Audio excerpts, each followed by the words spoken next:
our dear viewers, and welcome to our show. Today we're going to be talking to you about very common and traditional dishes here in Kuwait, and those are Harees and Jareesh. Now, a lot of us make Harees and Jareesh in our household, or maybe we buy it from our local supermarket, and we're not really sure what it is. So today I'll be talking to you about the health benefits of Harees and Jareesh and what you can do to actually improve the health benefits and lower the calories in these meals to actually have them more frequently.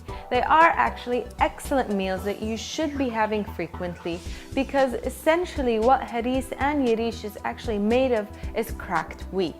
Now, the difference between the two is the size of the cracked wheat and then the toasting process and the roasting process. But they're essentially whole grains that are excellent sources of fiber, excellent sources of iron, and really excellent sources of a lot of minerals that we take for granted. It's a lot of times that we have these national dishes that we don't really think much of, and then we turn to other grains like quinoa and maybe Bulgur and maybe frika.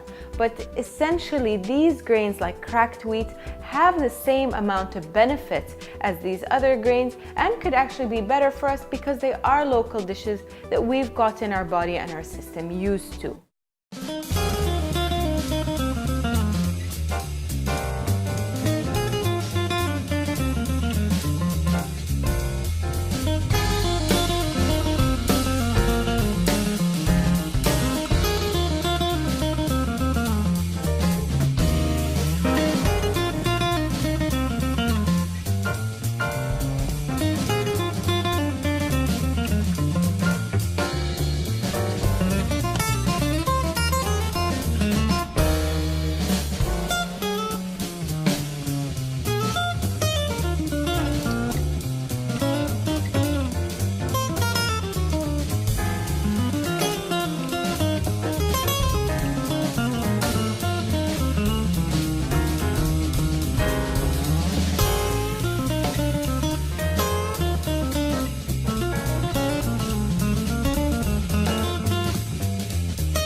Now, of course, the cooking methodology is very important, and this is something we'll cover. But before we go into the cooking methodology, let's look at the nutrition facts behind these grains.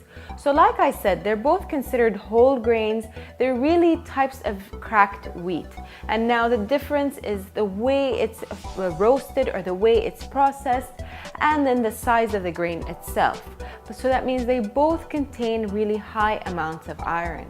So these are excellent sources of food for anybody that does have some form of anemia, especially because they are cooked with a meat. So both the harees and the yirish are usually cooked with either a stock or they do include some meat in them. So these are excellent ways to incorporate into a diet for anybody that suffers from iron deficiency anemia or just is very prone to low iron levels. It does contain a great deal of iron because of its whole grain, because it's really not broken down as much as the white or the processed grains. Another thing that harees and yirish really have is a lot of fiber. You'll probably notice that once you have these meals, you're usually full for a long time, and that's because of a fiber content. So approximately 1/4 cup of uncooked harees or yirish will have about 5 grams of fiber, which is quite a significant amount. I mean, it does compare to a lot of the cereals we find in the market. Please stay tuned. We have other tips to cover for you, as well as helping you pay attention to the way you cook your food.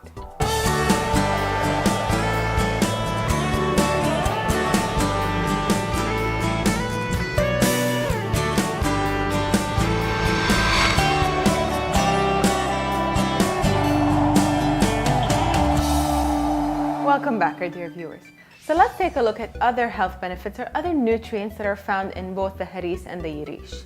So one of them is protein. We really tend to forget that whole grains do contain a considerable amount of protein.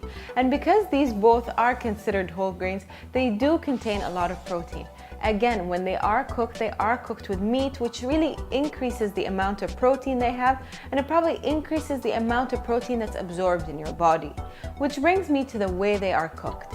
Now, a lot of times we turn to the supermarket to buy them because that is the easiest way, and it is a lengthy process to make them at home.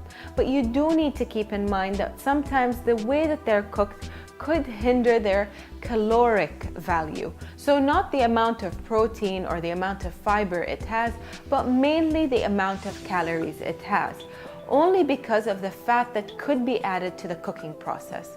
So a lot of times when we are making these things and we're taking the recipe as is, or we're buying them ready-made, a lot of people use forms of fat from the meat or the chicken to flavor the product.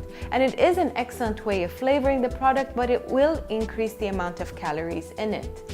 Therefore, it's very important, if you are making it at home or you're able to make it at home, to actually try to lessen the amounts of fat found in the meat. Maybe use chicken every now and then as a substitute for meat. I know a lot of people are starting to do that, and they're realizing the flavor isn't really disrupted that much. And what you can do if you are someone that favors meat in your harees, or especially in your yirish, is that you do a bone broth stock. So because these grains are cooked in a stock, what you can do is make a stock out of the bones and try to eliminate as much of the fat as possible. This way you'll still be getting that meaty flavor, but without as much fat as you would be getting if you cooked the meat with the fat and with the bones. This is one key way to actually have this meal and not really worry about the caloric value of it. But with, harees, the really important thing to focus on is maybe not the fat as much as the sugar content. Now, a lot of times traditionally what we like to do is sprinkle a lot of cinnamon and sugar on top of the harees. One good way is to start reducing the amount of sugar in that mixture and seeing really if it makes a difference.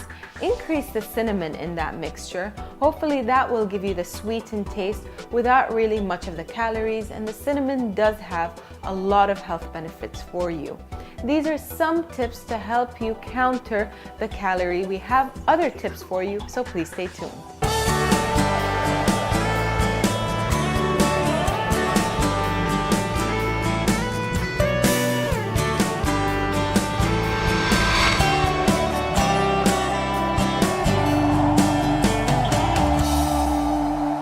Welcome back, our dear viewers. So now that we've talked about the nutritional facts and then other ways that we can cook harees and yirish, let's take a look at some health benefits that maybe not harees and yirish in particular has shown in recent studies, but the idea of cracked or whole grains like whole wheat have shown, to help in the health field. So a lot of research has been conducted in consuming whole grains, and a lot of research has shown that women that consume whole grains actually lessen their chances of developing things like breast cancer. So this is really very important because in our Kuwaiti traditional diet, we don't really have many sources of whole grains.